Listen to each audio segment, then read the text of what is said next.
Hello అండి. ఈ వీడియోలో జొన్న రవ్వ, పెసరపప్పు కాంబినేషన్‌లో khichdi healthy and tasty khichdi prepare చేశాను నేను. ఆ వీడియో మీతో షేర్ చేస్తున్నాను. ఇది మార్నింగ్ బ్రేక్‌ఫాస్ట్‌కైనా బావుంటుంది.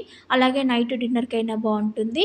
మామూలుగా డైట్ చేసే వాళ్ళ కోసం ఇదైతే చాలా హెల్తీ రెసిపీ అండి. చాలా చాలా బావుంటుంది. పిల్లలైతే చాలా ఇష్టంగా తింటారు. ఆఫ్టర్‌నూన్ లంచ్ కోసమైనా ప్రిపేర్ చేసుకోవచ్చు. అసలే వర్షాకాలం కదా! వేడి వేడిగా తింటే చాలా చాలా బావుంటుంది.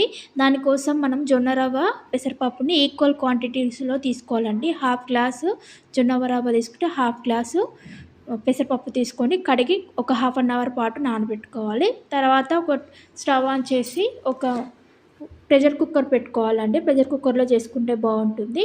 ఆన్ చేసిన తర్వాత కుక్కర్ పెట్టుకొని ఒక టేబుల్ స్పూన్ నెయ్యి వేసి, నెయ్యి కొంచెం హీట్ అయిన తర్వాత లైట్‌గా ఈ కాజు ఫ్రై చేసి పక్కన పెట్టుకోండి. ఉంటే వేసుకోండి, లేకపోతే స్కిప్ చేయండి.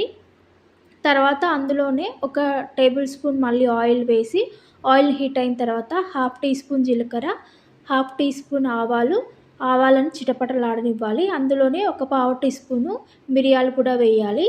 అలాగే ఒక 2 రెబ్బల కరివేపాకు కూడా వేసుకొని, తర్వాత స్పైసీనెస్ తగ్గట్టు పచ్చిమిర్చి వేసుకోవాలండి. ఎందుకంటే ఒకవేళ కారం వేసుకోవాలనుకున్న వాళ్ళు పచ్చిమిర్చి తగ్గించి ఒక 2 వేసుకోండి. తర్వాత కారం యాడ్ చేసుకోవచ్చు. నేను కారం ఏం వేయట్లేదు కాబట్టి పచ్చిమిర్చియే ఎక్కువ వేసుకున్నాను.